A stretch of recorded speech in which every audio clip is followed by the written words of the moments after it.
profesor Bernardo Quemón, el encargado de la tabla periódica de la Universidad de IA. Una pequeña entrevista a este gran profesor. Muy buenos días, profesor. Buenos días, muchachos, ¿cómo están?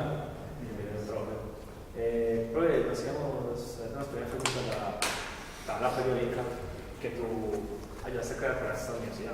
Ajá. La primera sería, ¿cuándo dio inicio este proyecto y cuándo culminó? Bueno, les cuento, la tabla periódica como tal es un proyecto que nace hace muchos años, ¿cierto? Hay muchos científicos que han trabajado en la construcción o en la organización de unos elementos. En términos de la organización de los elementos se esquematiza y se tiene un orden y eso se construye una tabla, ¿cierto?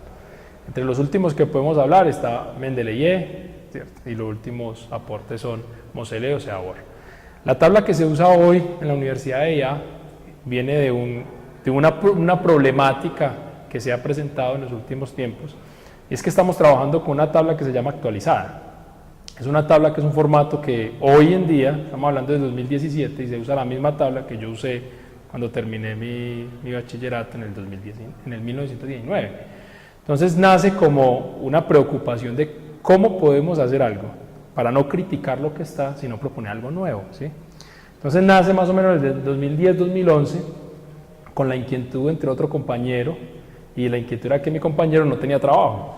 Entonces él es más pedagogo, yo soy químico y pedagogo, pero soy más orientado al trabajo con la industria. Entonces mi compañero en ese tiempo no tenía trabajo, entonces nosotros dijimos vamos a hacer algo que podamos vender y sostenernos en ese tiempo. Nace en una charla de tomar café, nace de decir tenemos que plantear una cosa diferente, tenemos que plantear una forma distinta, ¿sí?, de enseñar la química con una tabla periódica que resuma muchas cosas. Nace ahí. ¿Cuándo termina? No termina, ¿sí? Hay una frase muy bonita que hace Mendeleev cuando construye su primer formato, que es el que se le atribuye el formato a Mendeleev, aunque hay otros que trabajaron como Meyer, ¿sí?, o Moseley. Pero él dice que la tabla periódica nunca va a recibir daños, solo lo que va a recibir son añadiduras, ¿cierto? Solo se va a complementar. Esta tabla periódica no termina. Es una tabla periódica que este año ya podemos contar con los 118 elementos completos, con sus nombres y algunas de sus propiedades. Entonces puede que vaya un poquito más allá, que se actualice, pero no, el proyecto no termina. O sea, por ejemplo, en este momento la tabla periódica que diseñamos lleva 6 ediciones, o sea que podemos hablar de que puede tener más, y siempre es como actualizar la información cercana. Profe, ¿y por qué la tabla está organizada de esta manera? ¿Cómo así que por qué está organizada? ¿Por qué ese formato? Sí. Listo. ¿O en qué se basaron los... Ok.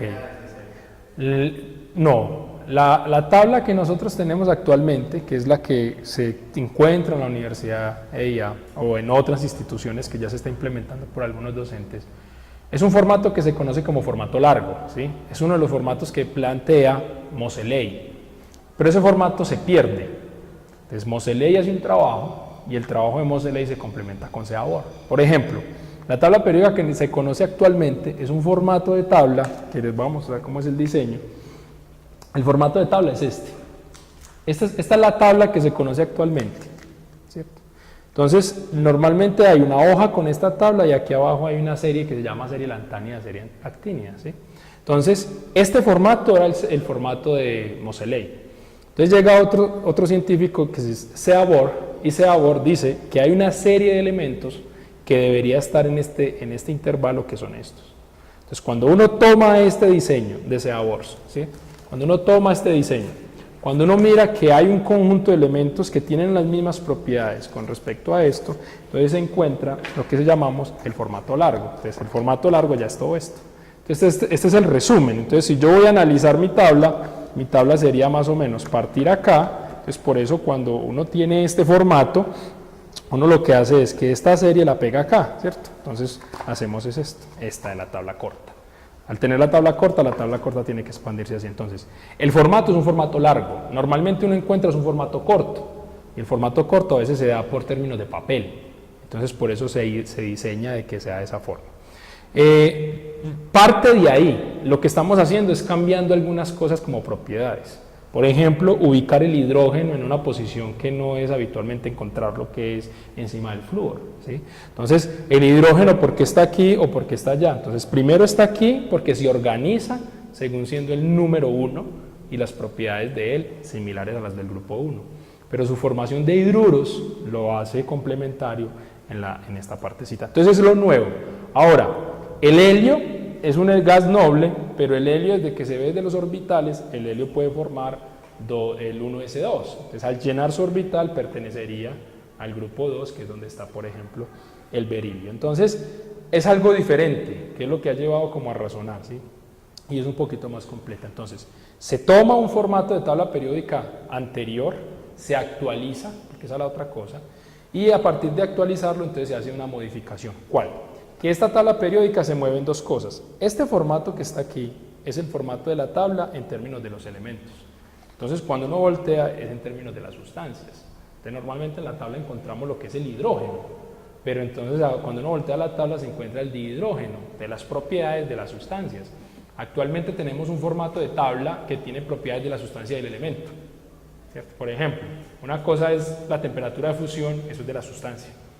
Y otra cosa es la configuración electrónica, eso es del elemento, eso hay que dividirla. Entonces, no se crea desde cero.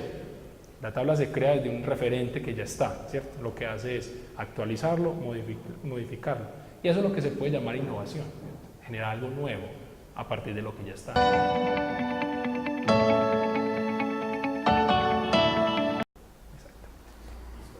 Profe, ¿y este diseño trae una ventaja para los estudiantes? Sí y no, ¿cierto? Vamos a hablar de la ventaja. O sea, tiene ventajas y tiene desventajas. Las ventajas hacia el estudiante es que es un formato que contiene mucha información, ¿cierto? Que si no se explica bien, que si no hay una buena orientación, un seguimiento del profesor, el muchacho se puede perder, ¿cierto? El estudiante se puede perder. Esa es una de las desventajas. Otra de las desventajas es que si el profesor que está enseñando con esta tabla periódica no actualiza su forma de enseñar, no cambia su forma de preguntar, ¿sí? No diseña unos nuevos ejercicios, no la va a dejar sacar. ¿Por qué? Porque va a creer que la tabla es el pastel para el estudiante. Si seguimos preguntando cosas de la tabla periódica, como memoria, ¿sí? O sea, si yo te digo, dígame dónde está ubicado el elemento con Z número 24, pero no saque la tabla, estamos siendo memorísticos. Pero si le decimos que saque la tabla, entonces no podemos hacer esa pregunta porque lo soluciona con la tabla. Entonces, eso va a llevar a que el profesor tiene que inventar unos nuevos problemas, unos nuevos ejercicios para que el estudiante interactúe con la tabla. Entonces, la ventaja es que el estudiante no se tiene que aprender las cosas de memoria, solo es que las aprenda a relacionar y las pueda trabajar y las pueda socializar. Eso es la tabla, es que la tabla no se construyó para aprender de memoria, la tabla se construyó para almacenar una información y que se pueda usar, o sea, que se enseñe a usar. Entonces, ventajas son muchas, desventajas es, si no se enseña bien, si no se capacita al estudiante, pero desde la capacitación del profesor, si no lo orienta y si el profesor va a seguir haciendo las mismas preguntas tradicionales y no genera un pensamiento más crítico, no se la va a dejar sacar, que es como pasa en algunos casos. No la saque porque ahí está el pastel.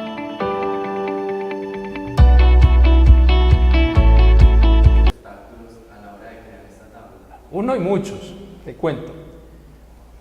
Somos un gremio entre los químicos que cuestionamos, o somos un país que cuestionamos, criticamos a los demás cuando vemos que el otro hace, pero no proponemos una solución al mismo, ¿cierto? El primer obstáculo que teníamos fue nuestro propio gremio. O sea, químicos diseñando una tabla periódica para químicos, ¿sí? Esto es para químicos, pero de ahí pueden utilizarlo muchos estudiantes. Entonces, esta tabla periódica, el primer obstáculo es que nuestros amigos, nuestros compañeros, nuestros colegas la cuestionaron. Nosotros hicimos un formato y aquí tenemos un correo. El correo era para que llegara, para hacer pedidos, pero el correo fue bombardeado más por críticas destructivas que constructivas, ¿cierto? Eso no es así, eso le falta, está equivocado, ¿sí? Fue la primera edición, que fue una etapa muy dura, no tanto para mí, porque usted enseñaba la crítica, pero a mi compañero se sintió muy mal porque él decía, bueno, pues, ¿qué vamos a hacer con esto? Fue reflexionar, de sentarnos a pensar y decir, bueno, un momentico, con las piedras que nos lancen, construiremos una iglesia. Hagamos de todos esos correos que nos hicieron una crítica constructiva y formemos o realicemos un formato diferente. Entonces, sin darse cuenta, esos obstáculos que supuestamente entendíamos, que fue el cuestionamiento de muchos de nuestros colegas, fue la materia prima para diseñar una segunda edición. De la segunda edición llegó más fuerte, pero en la segunda edición también se cuestionó. Entonces hicimos la tercera edición y hoy llevamos sexta, llevamos 6 ediciones, estamos en la sexta. Entonces estamos esperando más observaciones. Entonces ya se acabaron las observaciones y los obstáculos. Ya lo que estamos es recibiendo acompañamiento de muchas personas, pedidos, la están usando en otras partes, la Universidad EIA la ha usado y la sigue usando, ya es un pilar fundamental en ella, seguimos actualizándolo, entonces todos esos obstáculos ya se volvieron más aplausos. Entonces, muy bien por hacer algo. Ahora, algo muy interesante, siempre valoramos lo que viene de afuera, lo que hacemos nosotros mismos no creemos en ello. Entonces, esos obstáculos ya lo volvimos algo más importante para nosotros. La tabla la creaste con...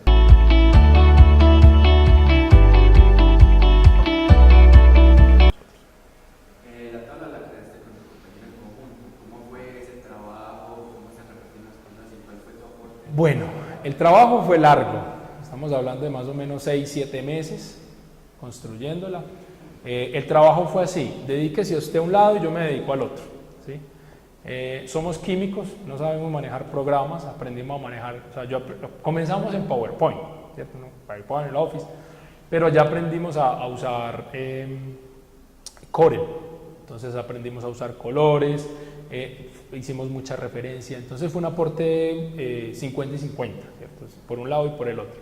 Él corregía una parte, yo corregía la otra, y así hicimos como el trabajo hasta lo que tenemos ahora. Siempre las actualizaciones se hacen en conjunto. Él revisa, yo reviso, y así siempre va a ser. Entonces los aportes fue equitativo el aporte. Él diseñó una parte, yo diseñé la otra, volteamos el formato, él cuestionó uno, yo cuestioné la otra, y así arrancó.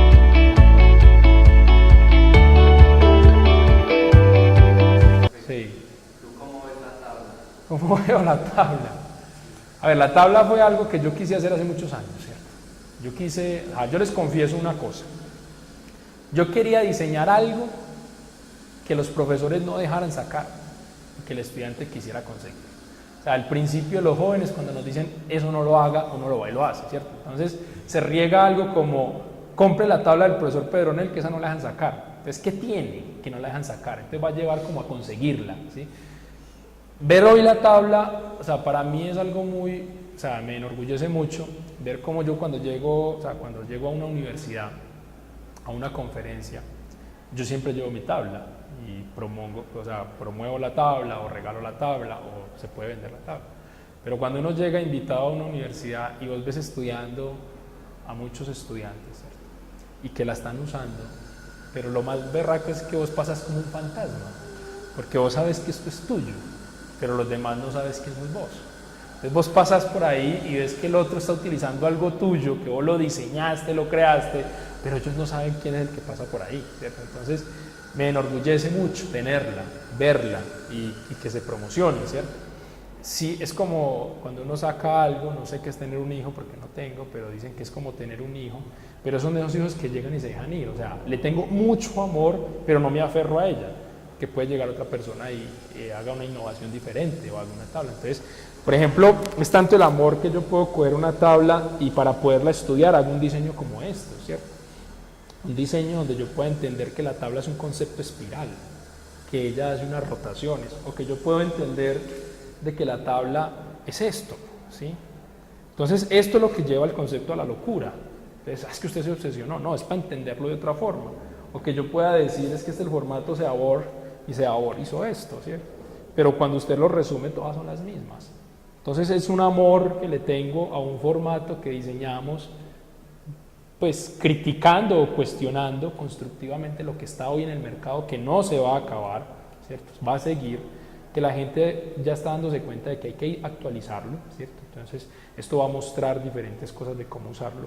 Y un amor de que uno dice, lo puedo estudiar de muchas formas. Y hay una cosa muy importante, uno supuestamente conoce lo que ama, o ama lo que conoce. Pero a mí siempre me hacen la pregunta, ¿ustedes saben toda la tabla periódica? Yo no me la sé. La tengo que ir a ver. Y es un mensaje a los demás. Las tablas periódicas o la parte en educación no se tiene que aprender de memoria. Yo no me la sé de memoria, pero sé dónde está la información y sé interpretarla, que eso es lo más importante. Entonces, sí es un amor que le tengo, ver el formato, ver que por ejemplo, yo les cuento algo aquí.